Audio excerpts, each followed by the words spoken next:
Michel Billion, donc vous exposez chez vous, dans votre jardin et votre atelier, au Gravier, qui est sur la commune de Courserac.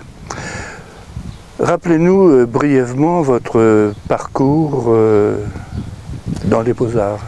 Alors oui, moi je suis allée à l'école des Beaux-Arts à Bordeaux, mais j'avais choisi une spécialité en architecture intérieure pour avoir, disons, quelques assises un peu solides pour la vie future.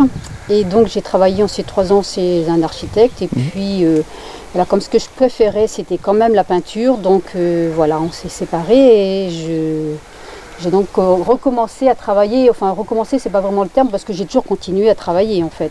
Mais là, à ne faire plus que ça, parce que quand on a 2 activités différentes, c'est très difficile d'avoir un travail en continu qui file bien, comme moi je travaille par thème, un thème entraîne une série de peintures.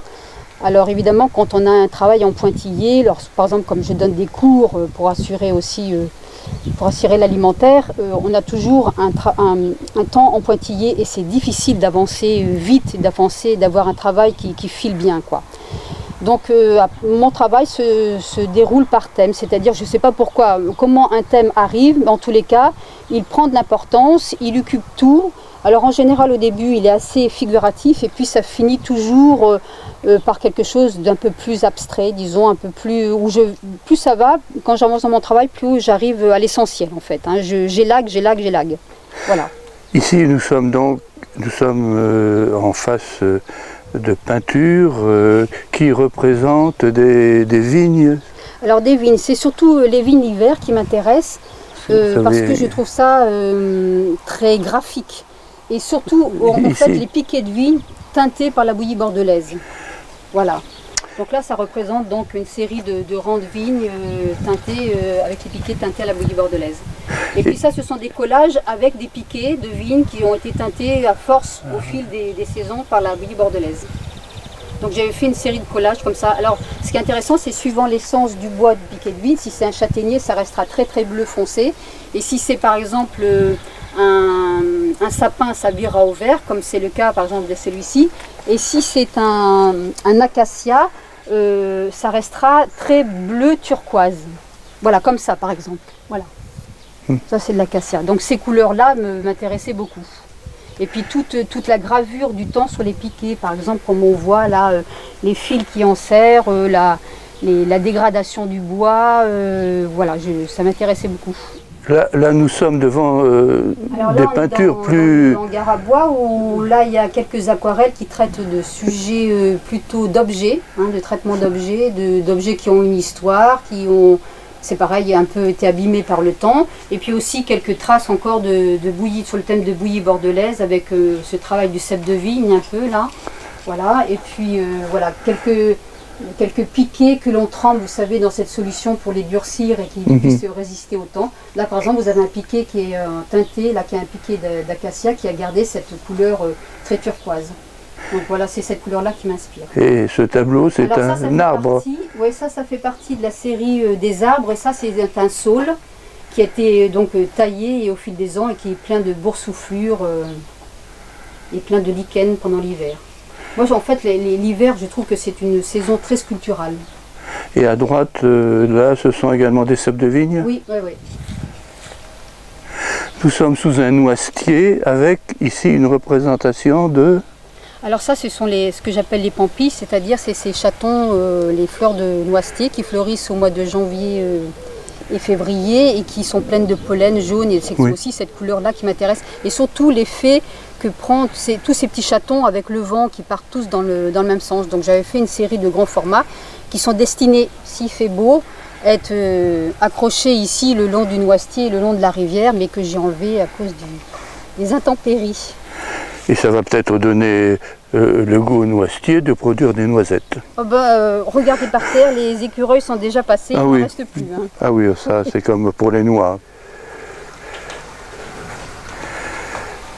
Nous sommes dans un hangar ou une ancienne maison sans doute qui a été entièrement réhabilitée et où vous avez également des œuvres particulièrement intéressantes. Vous allez nous en expliquer quelques-unes. Alors là, il y a plusieurs thèmes aussi qui sont abordés. Celle-ci, c'était une série sur les lumières de la Lune. Hein, voilà. Donc, alors ça, c'était des techniques toujours avec la peinture acrylique et la peinture métallisée, dans lequel je mets de l'essence térébenthine et je souffle dessus. Je souffle pour chasser avec l'essence térébenthine cette espèce de pigment très très épais. Donc ça donne des allures un peu comme ça, là presque de radiographie d'os un petit peu là. Oh. Voilà, donc ça ce sont des collages sur des éclairages de lune. Voilà, là, je suis toujours aussi intéressée par l'éclairage lunaire, par la lune. Ah oui, c'est en pleine lune, l'éclairage est toujours magnifique, évidemment sans nuages. Et ce grand tableau... Ça a été aussi le départ d'une série qui s'appelle Le Noyer Creux.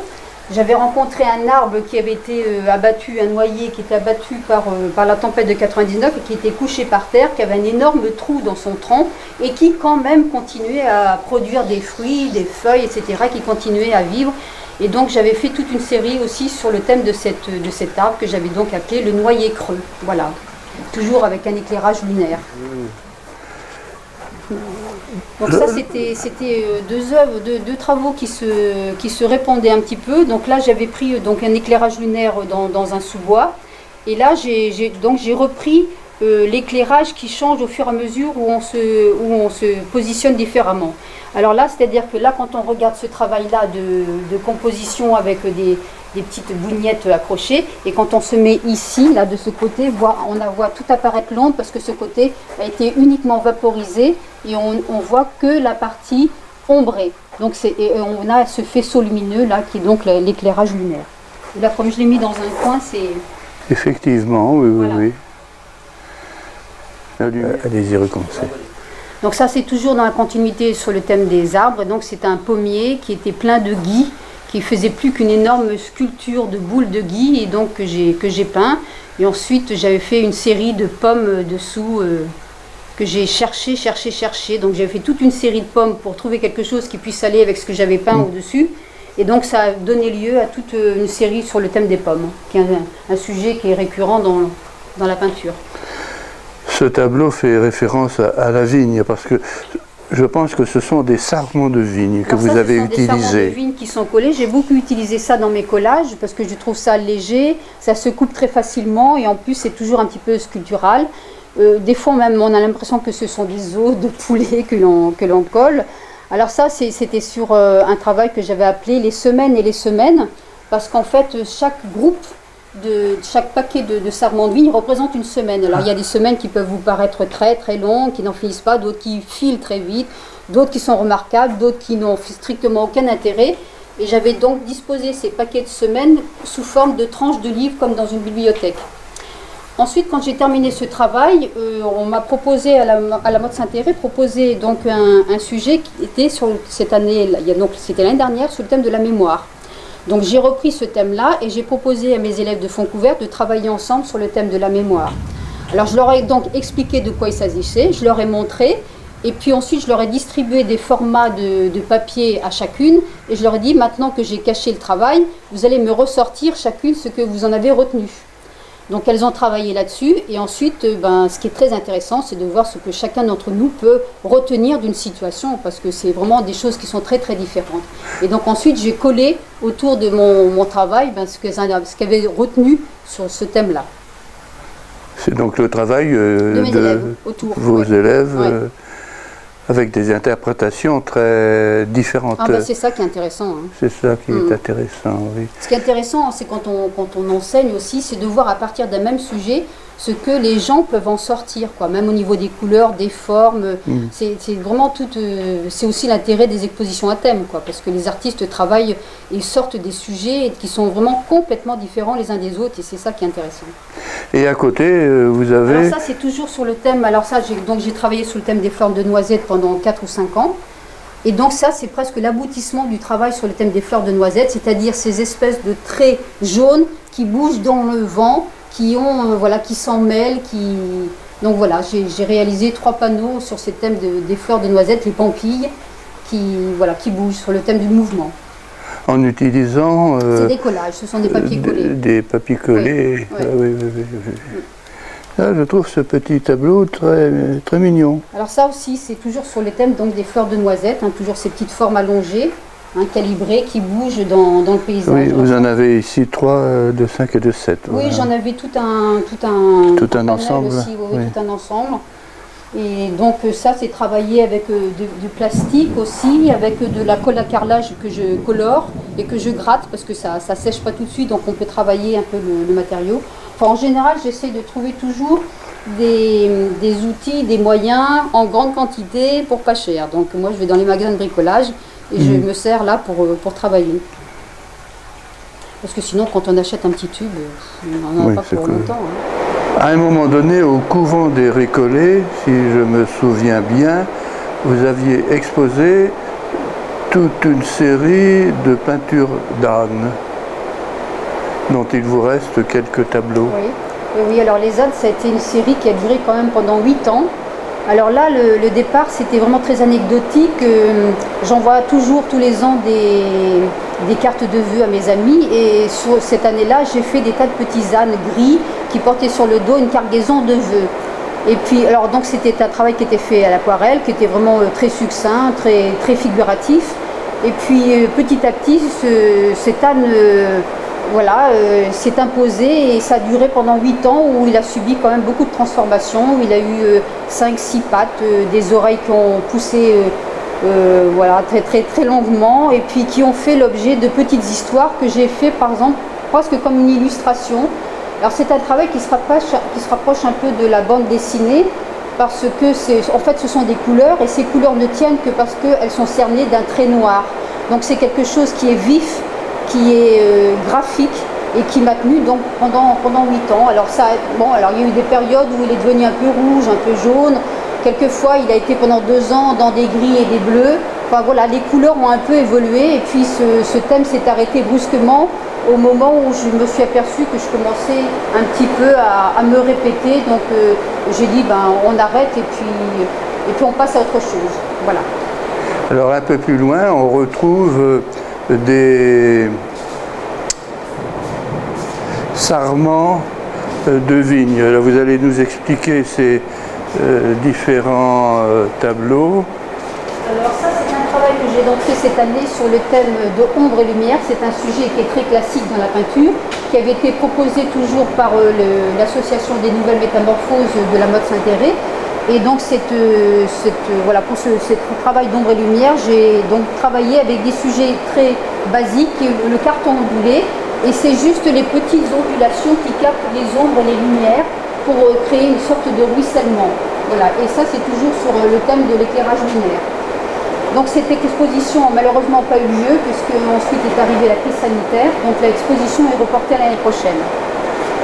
Là, on retrouve donc on retrouve les toujours sarments. le thème sur des semaines et des semaines avec les collages de sarments de vigne. Ça, ce sont 2 tableaux qui me restent, qui ont été faits aussi une partie d'une longue série que j'avais fait sur le thème des saisons et notamment des éclairages au fil des saisons.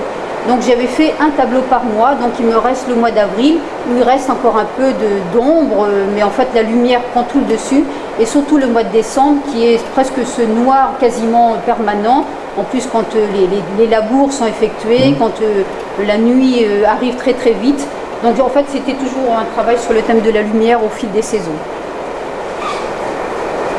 Donc ça, cela, par contre, c'est un travail que je fais sur le thème des arbres aussi. Donc ça, ce sont des pommiers que j'aime beaucoup parce que ce sont des arbres qui ne sont pas forcément très hauts, mais qui s'étalent bien, qui sont assez réguliers. Vous voulez parler des 3 oui, les 3 arbres. Oui. Alors ça, c'est ceux qui devaient être dehors, que j'ai fait cette année, donc sur le thème des chaises pliantes. Ça, je cherchais un sujet pour faire travailler mes élèves et j'aime bien leur faire travailler les sièges et tout ça parce qu'il y a beaucoup de perspectives. C'est un sujet qui est simple en soi, mais il y a toujours un travail de perspective. Mais alors les chaises, on les avait déjà travaillées et je suis tombée chez mes parents dans leur maison sur des chaises pliantes. Et alors, tout d'un coup, tout un tas de choses me sont sorties parce que je voyais mes parents dans ces chaises pliantes dans le jardin. Donc ça a été l'occasion de faire tout un travail sur ça, voilà. Comme un travail de mémoire un peu de mes parents. celui-ci. Vous en avez Qui évoque leur couple un peu. plusieurs. Ah oui. Voilà, donc ceux-là étaient censés être accrochés sur le bardage dans le jardin. Mais du coup, ils ne le seront pas aujourd'hui en tous les cas.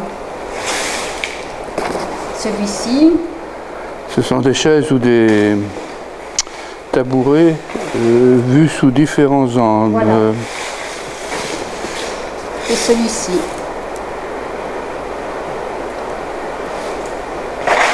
Ça, c'était un travail que j'ai fait pendant le confinement, c'est-à-dire quand je n'avais plus de cours, quand j'avais le temps pour moi toute seule. Et ben, j'ai pu travailler sur des grands formats pendant 3 mois. Voilà, et ça s'est bien propagé, quoi. Ça s'est bien. Et ça a annoncé l'été. Oui, bah oui, si vous voulez, oui. À partir du moment où il y a des rayures un peu bayadères, forcément, ça annonce l'été. Voilà. Et donc à l'étage, j'ai donc mis plus les choses qui sont fragiles, les aquarelles et les choses plus classiques, quoi.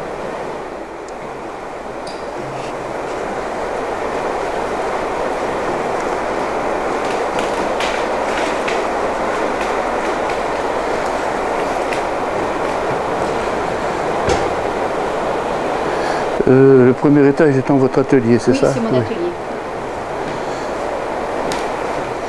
Au premier étage, qui est votre atelier, vous avez différents styles de peinture, notamment des aquarelles. Et alors l'aquarelle, en fait, c'est par ça que j'ai commencé, parce que je trouvais que c'était le médium le plus facile à transporter quand je peignais dehors, parce que j'aime beaucoup peindre dehors. Donc c'était pour moi ce qu'il y avait de plus facile, de plus léger. Donc j'ai commencé en fait par travailler l'aquarelle. Et c'est donc ce que j'enseigne, parce que j'enseigne ça de façon classique, basique. Après les gens en font ce qu'ils veulent, mais j'essaie de donner à mes élèves des bases. Et donc, mais je continue toujours à travailler ce médium parce que j'aime bien, j'aime beaucoup travailler avec l'eau. Mais je n'arrive pas à dépasser la transcription de ce que je vois, c'est-à-dire que ça reste toujours très figuratif. C'est pour ça que j'ai envie quelquefois de passer à un autre médium pour m'exprimer de façon différente. Là, vous avez des aquarelles qui sont magnifiques, je trouve, des tournesols et notamment des iris. Ah ben ça, c'est mon jardin, parce que mon autre passion, c'est le jardin. Il faut que je bêche, que j'arrache, que je plante.